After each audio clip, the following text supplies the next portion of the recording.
Hello everyone, here are your instructions for your digital project. In this course, I don't give a final exam. Instead, I give a digital project.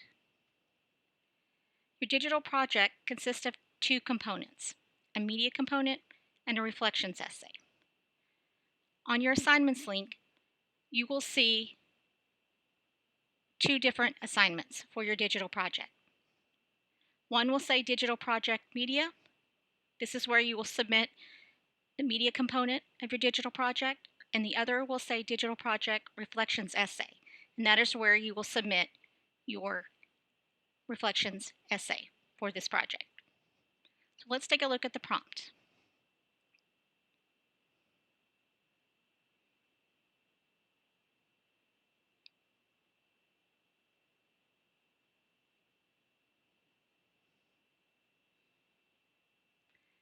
The name of this project is Digital Museum Project, and I'll explain in just a minute what I mean. The digital project, both the media and reflection essay, are due on Saturday, May 23rd at 11:59 p.m. on your Canvas links. Here are your student learning outcomes for the project. To understand how to critically think by interpreting historical sources from their own perspective, so you are interpreting historical sources. To understand how to create a new historical source from reviewing and analyzing historical sources, meaning your media component is going to be a new historical source. It'll be a secondary source. To understand how to use media to present an historical interpretation of historical sources. To understand how to connect concepts from American history from Reconstruction, which are the themes from this course, and to understand how to present a thesis using digital media. So this is your assignment. As I mentioned, the first component of your assignment is a digital project, media. It's worth 85 points, and a 2-page reflections essay, which is worth 15 points. So for this assignment, you are in charge of a digital history museum, and you are planning 2 exhibits that will help visitors understand 2 themes from American history from Reconstruction to current. So what I mean here is, let's say you go to a museum, and some of you may have been to museums, some of you may have not, but in a museum, there are different rooms or sections of the museum that have particular themes. So you might go into a room that has a theme of women in history, and all of the information that you see, all of the exhibits that you see in that room has to do with women in American history. And it's presented in different ways. It's presented as a poster, it's presented as some sort of image, or a video, or a number of different ways. But in that room, all of those sources are connected. Everything that they talk about is talking about the same theme, and they generally have a thesis, something that they want you to take away from it, an argument that they're making. And I'll get into that in just a minute. But so this digital museum, the pages in this digital museum must be robust in content, and I will show you a sample of that in a few minutes. All right, so your first step is to choose the type of history museum and a name for that museum. You know, if I wanted to call it Lindbergh's Women's History Museum, or whatever it is, be creative. You can create one that's dedicated to art, transportation, economics, or a combination of types.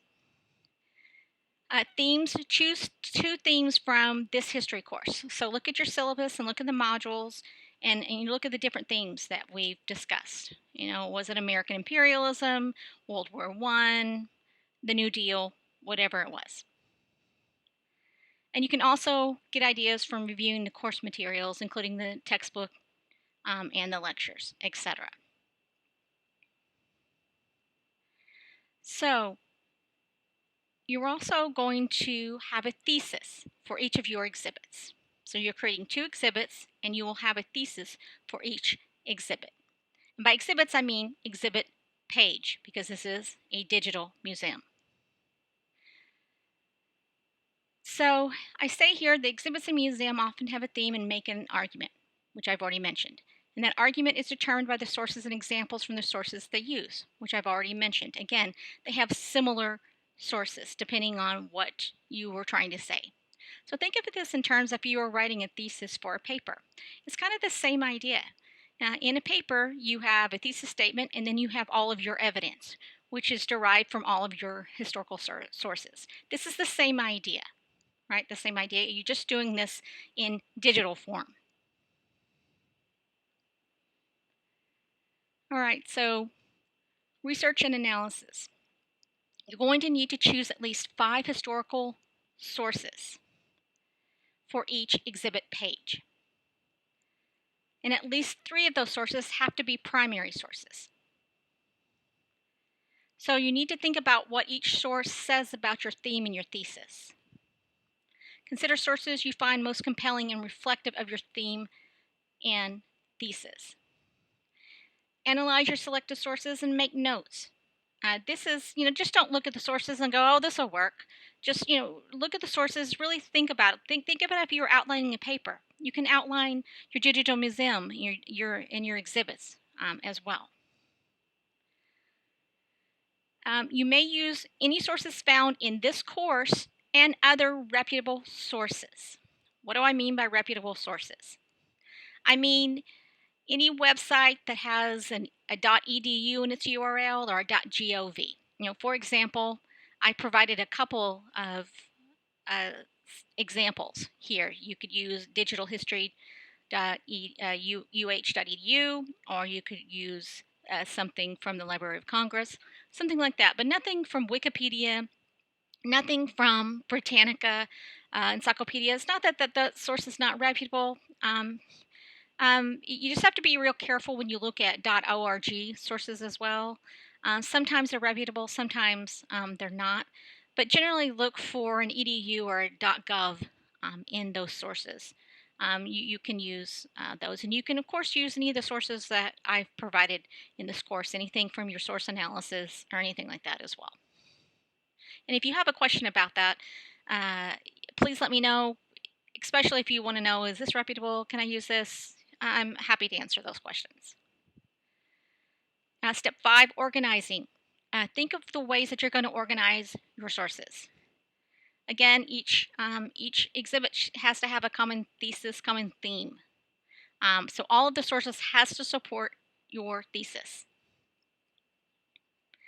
And as I mentioned, you're going to be creating 2 Google Site pages, 1 page for each exhibit. I'll talk about Google Sites in just a second. As far as building your arguments, I've kind of basically mentioned this already, but again, you will have 2 exhibit pages with 5 sources each. And then on each page, you're going to write an argument for each exhibit, or write your thesis statement for each exhibit. And remember that an argument or a thesis statement is more than just a topic, and it's more than just a description. Let me give you an example. For example, maybe you group the sources pertaining to women. Instead of simply saying women's roles changed in the 20s, meaning in the 1920s, you might argue, although women broke traditional gender expectations in appearances in sports, they did not achieve significant gains in the professions. That's saying something very specific. So it requires that you really think about what you've learned in the lectures and in this course in general. And if you've found a bunch of sources and they don't connect, then that's the wrong group of sources. You're grouping them incorrectly. All right, so what media are you going to use? You're going to use a Google site. Some of you may have used this, some of you may have not. You will need to access the Google Sites application from your Google page. So you need a Google account to be able to access Google Sites, and it's free. So if you don't have a Google account, you'll need to create one for the purpose of this project. And I've provided directions on how to use Google Sites on this URL here. So what your museum going to look like? You're going to have a title page. Include the title of a museum and curated by who? Your name. Obviously, you're the curator of this digital museum. You're going to have exhibits 1 and 2, separate exhibit pages, and give a title and thesis for each of them.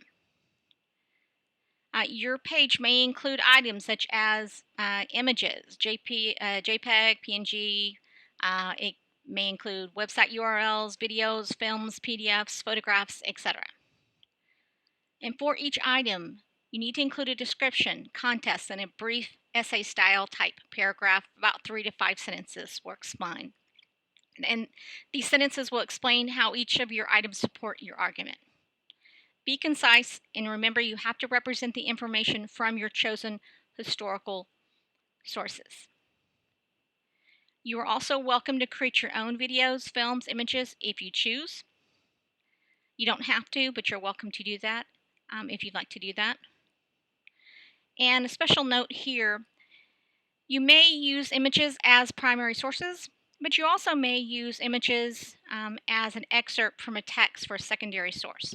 For example, if you wanted to give an excerpt from a journal article that you found or from the textbook, you could put in an image of the textbook cover, and then talk about, give the excerpt for your source and then explain why this is relevant to your thesis. You also need to create a menu for all of your pages and provide a works cited page using MLA style citation. And you must cite all of the sources that you're using, including any images, unless that images is like a book cover or something like that. But if it's a photograph and that photograph is relevant to your thesis, and then you need to cite it as an image. And I have provided you your Palomar citation guide, so use that as a resource. As far as extra credit, I have decided to give you some additional extra credit with this. So if you want to create a third exhibit page, pursuant to the directions of exhibits 1 and 2. So if you wanted, instead of providing 2 exhibit pages, you want to provide 3, I'll give you an extra 20 additional, up to an additional 20 points for that. But you don't have to do that, that is optional. So in sum, total Google Site pages, 4. 1 title page, 2 exhibit pages, and 1 works cited pages. If you do the third exhibit page, that will be 20 points additional credit. And then step 8, write your reflections essay. I provided that in the reflections essay assignment, so the directions for that is on your assignment page.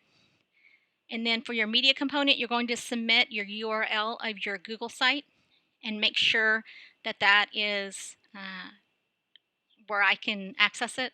Make sure it's listed to public, it's not on private, in other words. So you will need to submit that on your media component. Here is an example of what I was talking about with respect to if you wanted to use an excerpt from a book, something called The Passing of the Great Race. And this provides the context for that. So that is your digital project assignment. So let me show you an example of a project, what it might look like.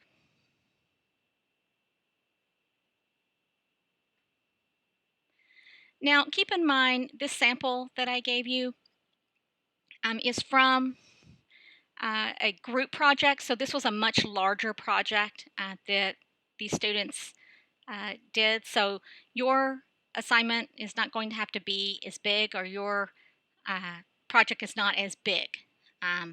They had a kind of a little bit of a different assignment with a few different instructions requirements. But with that being said, this is kind of the format I'm looking for, and this is the robustness that I'm looking for. When I say, write in, they probably put more than 3 to 5 sentences here, but this is what I'm talking about. They've provided images, and then they've talked about what those images represent. They did basically describe those images and how they fit into their thesis. And their thesis is the undermining and ownership of women for hundreds of years inspired women of the late 1800s to finally stand up and fight for the rights that we deserve. So they split it into colonial women and then to the later cult of domesticity. So and they broke it down into Native Americans, African American. They've done different themes here, so they kind of had the divided states theme. So it was like I said, theirs was much bigger, but you basically want to choose two different themes that we've discussed in this course. If they can be related, if you want to relate them, if you want to relate slavery and then women's rights and include uh, you know, black female, how female slaves are treated. You can do that as well if you want to, but I need at least two themes here.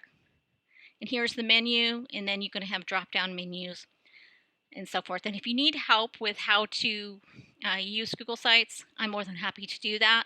It's pretty self-explanatory, and I have provided a tutorial on that as well in your prompt. So I'm giving this to you a bit early because it does take some time to put together. And please let me know if you're having any issues or concerns or you need some clarification. I'm happy to do that as well. And I've also provided a link to the Palomar MLA citation help because you will need to include a citations page. Okay, if you have any questions, please let me know.